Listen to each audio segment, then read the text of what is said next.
The second stanza or paragraph that begins with, "These beauteous forms, through a long absence, have not been to me as is a landscape to a blind man's eye."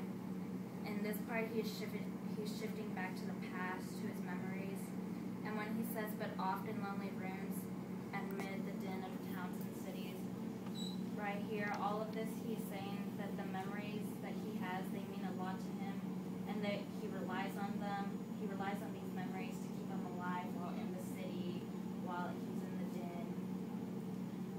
The whole poem is also published along with Coleridge Rhyme of the Ancient Mariner. When he says that he felt it in the blood, he felt along the heart, these are really strong emotions, which he shows throughout the whole poem, all of his poems. They're mainly nature and emotions. By telling it himself, "I hear, do I," he's making it personal, which is also a romantic characteristic. And then on the bottom, where he says, "In which the affections gently lead us on, until the breath of this corporeal frame." Corporeal. Which just means flesh. Your body. "Corporeal frame, and even the motion of our human blood, almost suspended, we are laid asleep in body and become a living soul." I felt like these scenes were saying that it makes up what he is, that his memories and nature makes up his mentally and spiritual state, and that's why he said a living soul. This is also a lyrical ballad because it's in first person and it's about himself. It's a narrative poem. And the nature that I highlighted was mountain springs, cliffs, landscape, sky, orchard choughs, fruits, farms, wood, trees, fire, the cave, landscape, and the world. And that's the first page. On the second page, I'm starting at like line 64-ish. I'll start with the nature words I found. It was like mountains, deep rivers, it says nature, streams, animal, rock, wood, sky, ocean, air, meadows, green earth, banks, river. So those are the nature words that I found. And line 75, it says, "I cannot paint what then I was." And I have this as romanticizing the past by reflecting over his boyish days, because before that he talks about his boyish days in the parentheses, and then goes into that.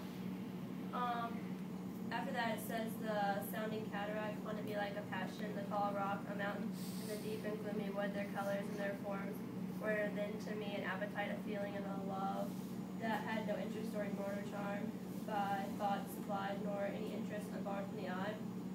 And it shows that his interest in nature was visual by using words like the gloomy wood and tall rock that he sees in the mountains. And nature had no interest for him. That wasn't what he could see with his eye. And he uses romanticism by his emotions of feeling and passion. In line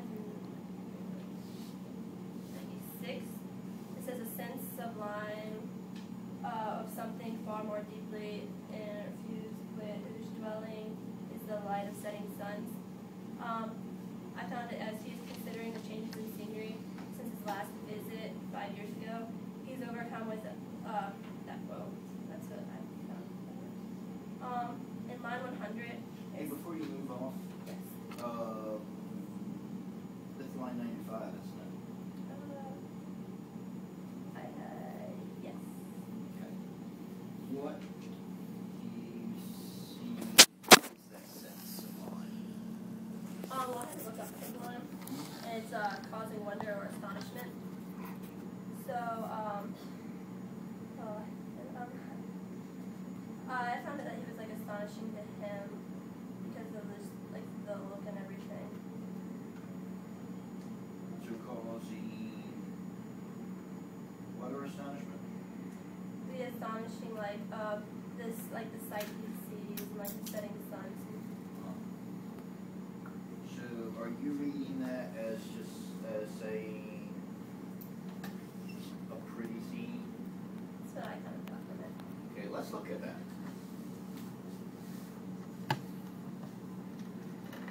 What is the sense of life? It's on 35 or 65? 95. 95? But since someone, I think it was 10%. Sense sublime of something far more deeply interfused, whose dwelling is the light of setting suns and the round ocean and the winged air and the blue sky and in the mind of man.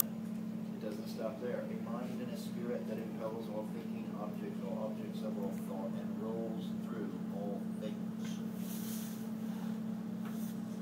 So he's just talking about spirit. Sense sublime spirit. Well, Most get of them all. nature is supernatural. Well, right? you tell me. Well, in the first part, he was talking about in the round ocean and the living air. That's all kind of physical stuff that wouldn't be supernatural. We can see it. And then he goes to, I underlined it as emotion and the spirit. So there's a contrast there. Is there something more? More. Okay. Do you know what interfused means?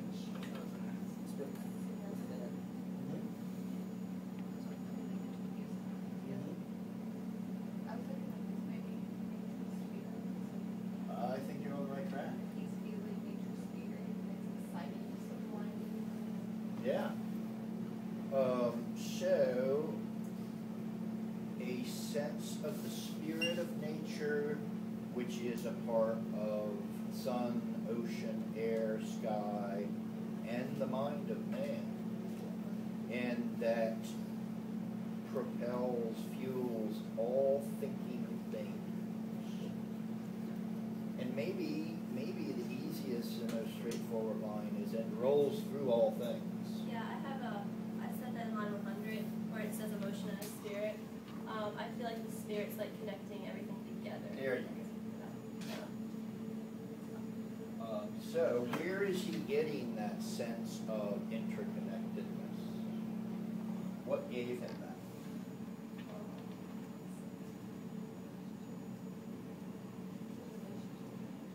His sister. Yeah, relationship with nature. Now I think sister is fueling it, but really you must have either remembered or read ahead because she hadn't appeared yet. She doesn't appear until Line 121. 121? Yeah, but you could also, if you said, and I felt a presence, that, I mean, you could go for the spirit thing too. Oh, but seeing that as Dorothy. Well, yeah, I mean, if somebody knew he had a sister, then I felt a presence that could go many different ways, and then once he brings the sister up, then you're like, okay, that's who the presence was, or it's both, because, I mean, he does talk about it later, how she, I mean, I don't want to steal your all's thunder, so I'm not I see what you mean. Yeah. And I definitely would agree that sister has a pretty key function to play there. Yeah. But if you're a Star Wars fan, it's the Force, right? That does indeed connect. If you're, well, you're not a student of psychology, obviously, but you will be one day, and you'll learn about Carl Jung, who talks about interconnectedness between on a subconscious or unconscious level. Do you all know about like synchronicity and stuff like that? No. I guess you don't listen to the police very much either. Then they have a song about synchronicity. It's connections. Oh, I know. There you go. It's when you have like, let's say your best friend or someone that you feel really connected to, and if you watch the way they walk, then if you're connected to them, like if they're your best friend, you can't say anything. You just have to notice it, and the way you walk, your footsteps and their footsteps will be synchronized. Oh, no.